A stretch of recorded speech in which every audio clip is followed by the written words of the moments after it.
Makalabas nga muna. Uy, pare! Pare, Kanina ka pa dyan? hindi, kararating ko lang.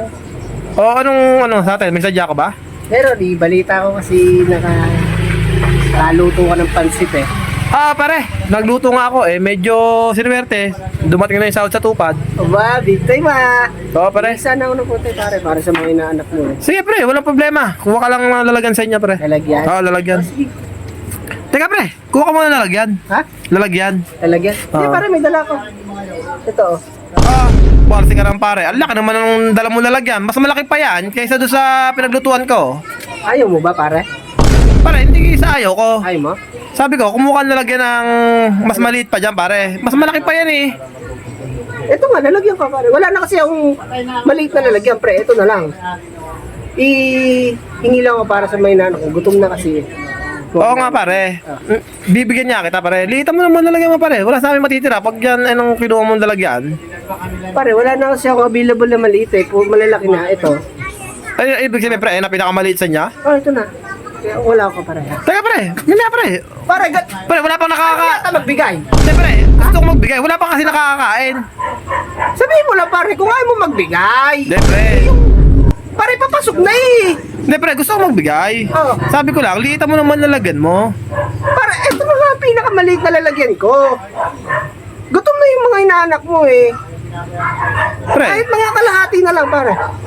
Hindi, pre. Kahit mga kalahati. Ang laki nga yan, pre. Mas malaki pa nga yung dala mo sa pinaglutuan ko. Kukunti lang niluto kong pansit, pare. Pakunti? Oo. Hindi pare, kahit mga ganyan kakapal na lang dun sa lalagyan ko. Okay na. Hindi Pre. naman ako magre-reklamo eh. Hindi naman masama ugali ka pare, kahit kung mga ganyan nakakapal dito sa lalagyan ko pa. Okay. Pare. Teka, pare. Ah. Pag ganyan hindi kita mabibigyan pag ganyan ang dala mo. Nalaki naman yan eh. Pare, yan ang sinasabi ko. Nandamot muna. Sige pare. Ako pa madamot. Ikaw na ngayon ang hihingi dyan. Ako pa madamot. Pare, kanti lang hinihingi ko sa'yo.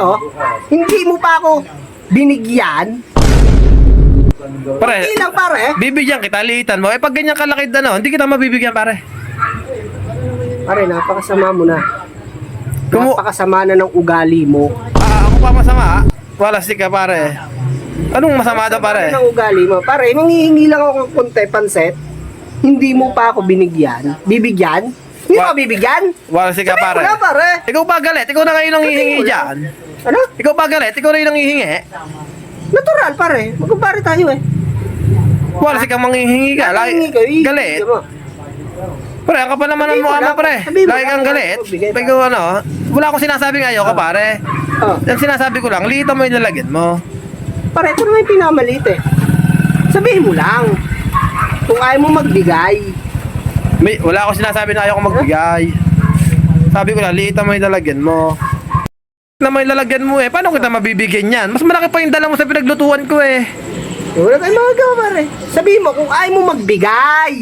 Wala nga ako sinasabi na ayaw kong magbigay. Sabi ko lang, liitan mo yung lalagyan mo. Pare, magsauli na tayo ng kandila, pare.